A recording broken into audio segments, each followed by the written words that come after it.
आप जो भी सोचा है या करना चाहते हो, अगर आप उसमें पूरा हार्ड वर्क अपना लगा दो या उसमें आप पूरा अपना 100% दो, तो आई गेस वो चीज़ मिलती है। अगर आप में टैलेंट है तो ऑब्वियसली आप उसको अगर और हार्ड वर्क करते रहोगे तो आप अचीव कर लोगे वो चीज़ें।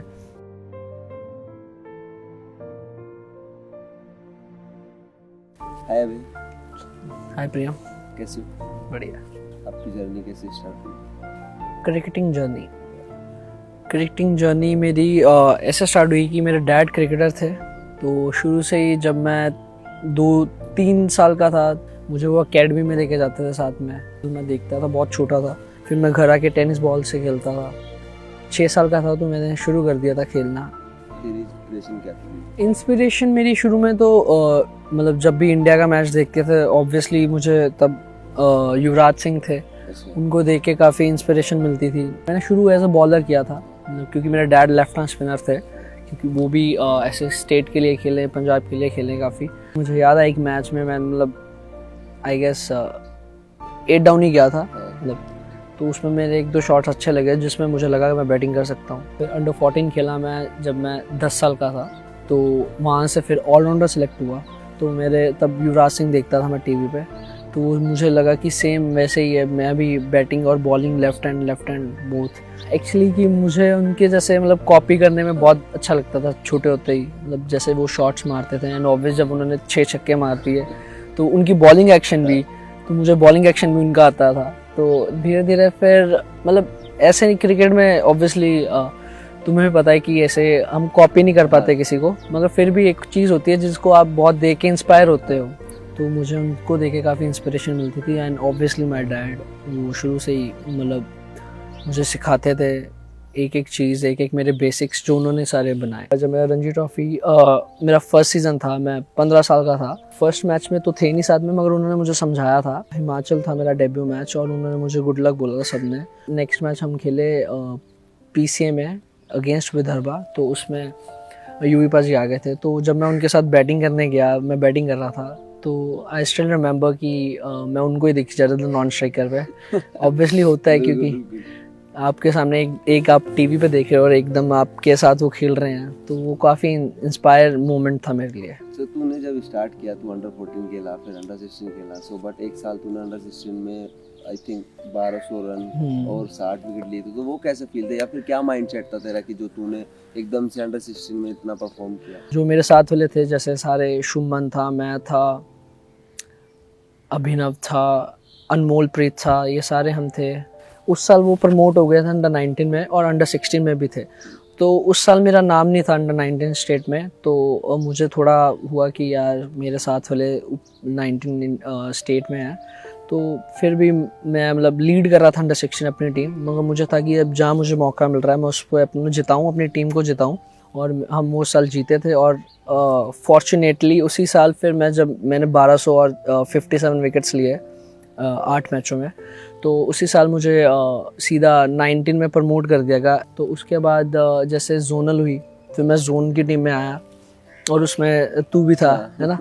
तो जब उसमें फिर मेरी काफ़ी अच्छी परफॉर्मेंस रही। चैलेंजर ट्रॉफी हुई तो हम साथ में खेले थे वो, तो मुझे तब कैप्टनसी मिली। मतलब मुझे तो था कि मैं टीम में आऊँगा कि नहीं, मगर जब कैप्टनसी मिली तो मुझे काफ़ी प्राउड फीलिंग हुआ। उसके बाद हम जीते, इंडिया रेड जीती। फर्स्ट ईयर था मेरा 19 और मैं स्टेट भी नहीं खेला था, और मुझे अंडर 19 इंडिया कैप्टनसी मिली थी, और एशिया कप हम साथ में खेले थे और जीते भी थे फाइनल्स। हाँ, तो और अभी सनराइजर्स के लिए भी साथ में खेल रहे हैं, तो काफ़ी अच्छा फील होता है जब हम दोनों बैटिंग करते हैं। एक अच्छा सेटअप चल रहा था जो बीच में फिर जैसे इंग्लैंड टूर था, फिर इंग्लैंड गया तो परफॉर्म नहीं हो पा रहा था, तो तू अपना आपको कैसे मैनेज कर रहा था?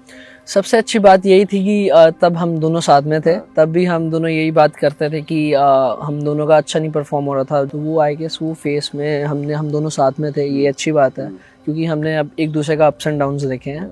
हमें पता था हम अच्छे प्लेयर हैं और हम ही जिताएंगे, जो मैचेस जिताएंगे। फॉर्चुनेटली मैं वर्ल्ड कप की टीम में आया। जब तूने वर्ल्ड कप में सेमीफाइनल में आई थिंक तूने 50 स्कोर किया जब टीम हाँ, वो मुझे स्टिल याद है कि वो कैसा फील था कि तू गया, तो एक प्रेशर था और इतनी बैटिंग आई नहीं थी तेरी, सो तू गया, तो तुझे क्या फील हो रहा था? मुझे यही फील था क्योंकि मैं 6 नंबर बैटिंग कर रहा था तब भी, तो मुझे अभी भी याद है बांग्लादेश के साथ हम एशिया कप एक हारे भी थे। मुझे उसमें 15 ओवर मिले थे आई गेस बैटिंग के लिए। मुझे रन भी चाहिए थे नीचे से और आउट भी हो गए थे हमारे 4। तो मुझे था कि इनके लिए छोड़ना नहीं, अभी इनसे एक बार ही हार चुके हैं, गलती कर चुके हैं, दोबारा नहीं करेंगे। मुझे अभी भी याद है बाहर से राहुल सर और पृथ्वी कैप्टन था, तो मैसेजेस आ रहे थे कि आप टाइम ले लो, ये करो, आप सिंगल क्योंकि साथ में सारे आउट हो रहे थे। मगर मैं अपनी जो मुझे लग रहा था, मैंने डिसाइड किया था जो मेरी शॉट्स है मैं वही खेलूँगा, जो भी मुझे मेरी रेंज में मिलेगी मैं खेलूँगा। और उसमें 51 पे आउट हो गया था आई गेस। और फिर बॉलिंग में मैंने 2 विकेटें ली थी। तो मुझे स्टिल रिमेंबर वो मेरी अच्छी परफॉर्मेंस, मुझे अंदर से खुशी हुई थी क्योंकि मुझे पता था हम हारे थे इनसे। राहुल सर के बाद आई गेस यूवी पाजी ने मुझे ऐसी सारा इतना क्लोजली मुझे समझाया। लॉकडाउन में के जब खुला था तो हमने 1.5-2 महीने आगे साथ में लगाए, तो काफ़ी कुछ सीखने के लिए मिला। उनके घर में रुके थे हम। अभी भी याद है कि जब मैं ड्रॉप हुआ था रणजी ट्रॉफी से, मैं जा रहा था और मैंने राहुल सर का टेक्स्ट किया था कि sir I am leaving today, I been dropped. So उन्होंने बोला था okay what time is a flight. फिर मैंने बताया शाम की है। तो वो मुझे स्पेशल मिलने आए, मुझे होटल से उन्होंने पिक किया और मुझे वो ले गए चिन्ना स्वामी में हम बैठे थे। उन्होंने काफ़ी मुझे 1 घंटे लिए काफ़ी समझाया मुझे, जो आउट ऑफ द क्रिकेट होती है एक चीज़ है, जो हमें लाइफ में गोल होते हैं जो हमारे, वो कैसे अचीव करने हैं धीरे धीरे।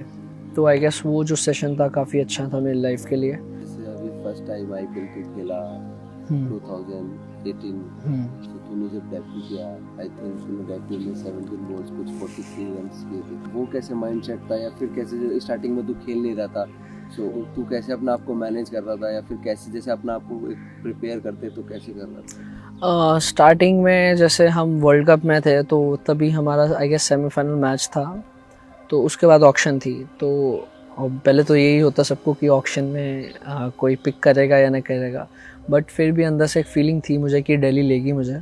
काफ़ी मोटिवेटेड थे सारे प्लेयर्स क्योंकि हम जीत के आए थे एक तो वर्ल्ड कप, ऊपर से हम सारे, मेरा जो एज ग्रुप था हमारा वो डीसी में ही था। मुझे याद है मैं नेट में बैटिंग कर रहा था और मुझे कोच ने बोला था, रिकी पॉन्टिंग सर ने, कि यू माइट प्ले टुमारो।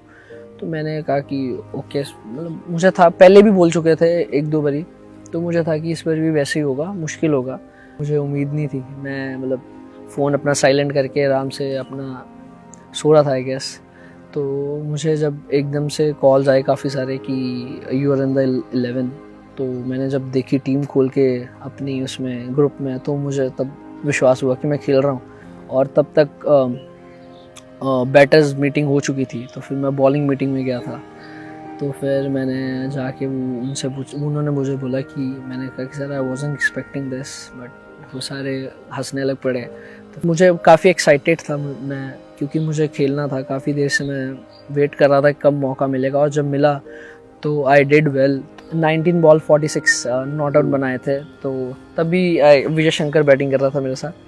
तो विजय पाजी को मैं बोल रहा था, विजय पाजी बोल रहे थे कि आप मेरी अच्छी लग रही है, तो you keep on playing your shots. मैंने एक चीज देखी थी अंदर, जो मैंने सीखी कि जब आदमी परफॉर्म नहीं होती तो आदमी हमेशा ना एक सेट फील, मतलब बहुत दुखी रहता है वो हमेशा। बट मैंने तुझे कभी भी फेस पर ऐसे देखा नहीं, क्योंकि मैं अभी से नहीं, अंडर 16 से देख रहा हूँ तुझको, हम दोनों साथ ही खेल रहे हैं, तेरा लाइफ स्टाइल भी कुछ चेंज है। तो वो कैसे, मतलब तू मैनेज करता अपने आप को कि नहीं सेम ही रहना है, वो कैसे रहता? प्लेयर ने जैसे परफॉर्म नहीं किया या वो थोड़ा सैड बैठा, तो मुझे होता था कि I should go and cheer him up. अगर आप उसको लंबा रहते रहोगे तो वो इफ़ेक्ट करता है। आप अंदर से इतने स्ट्रांग हो जाओ कि आपको दोनों चीज़ें इक्वली इफ़ेक्ट करें। हमें माही भाई ने समझाया था, माही भाई ने ये बोला था कि जैसे आप कभी भी कंसिस्टेंट नहीं रह सकते ये पोजीशन में, मगर जब भी होता है आप अपना ट्राई करो सिचुएशन के हिसाब से खेलना।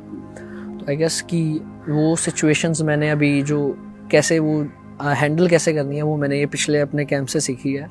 सो अभी जैसा अभी तू सारा फैमिली में है, जो तू एंजॉय कर रहा है, केक स्मैश, सबको केक लगा रहा है तो यहाँ पर आकर तुझे कैसा फील हो रहा है? यहाँ पर मुझे लगता है कि हम दोनों केक इसलिए मतलब या इसमें ज़्यादा दिखते हैं क्योंकि हम दोनों ज़्यादा किसी से भी हम घुल मिल जाते हैं, कि हम बड़े, हमारी नेचर ऐसी है कि हम किसी से, हमारा वो कोई चीज़ नहीं रहती दूर।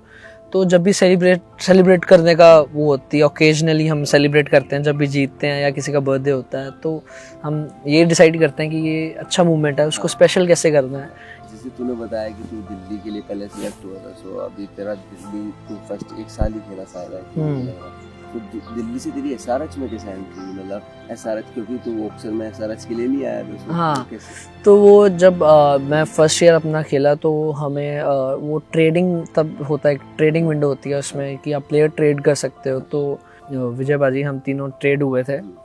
जब आप एसआरएच के, आई गेस कि जो भी हमारा ये जो मैनेजमेंट है, जो हमारी कोचिंग स्टाफ है, ये सबसे ज़्यादा एक्सपीरियंस था लास्ट ईयर भी और इस साल भी है। तो मुझे वो चीज़ में काफ़ी, मेरे लिए वो पॉजिटिव चीज़ थी कि इनसे ज़्यादा सीखने के लिए मिलेगा। और सबसे बड़ी बात, एसआरएच में सारे मतलब आई गेस हम सारे फैमिली की तरह रहते हैं, जो कि बहुत अच्छा, जो मुझे लगा कि सबसे अच्छी हमारी चीज़ है बाकी टीमों के कंपैरेटिव। लक्ष्मण सर है, वीवीएस लक्ष्मण सर, ऑब्वियसली सबको पता है कि वो क्रिकेट में उनका काफ़ी, मतलब उन्होंने काफ़ी चीज़ें अचीव की है, लेजेंड है वो भी।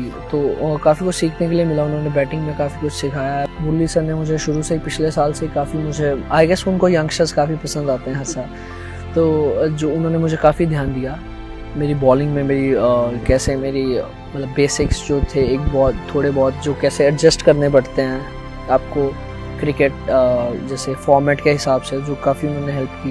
And in the batting also मुझे काफ़ी उन्होंने बताया कि आप ऐसे अपनी नॉर्मल खेलो, आपको कोई ज़्यादा करने की ज़रूरत नहीं है। तो ये चीज़ें सारी कॉन्फिडेंस देती है जब आपको लेजेंड्स बोलते हैं ये चीज़ें, तो आई गेस कि ये चीज़ें काफ़ी आपको मोटिवेट करती हैं।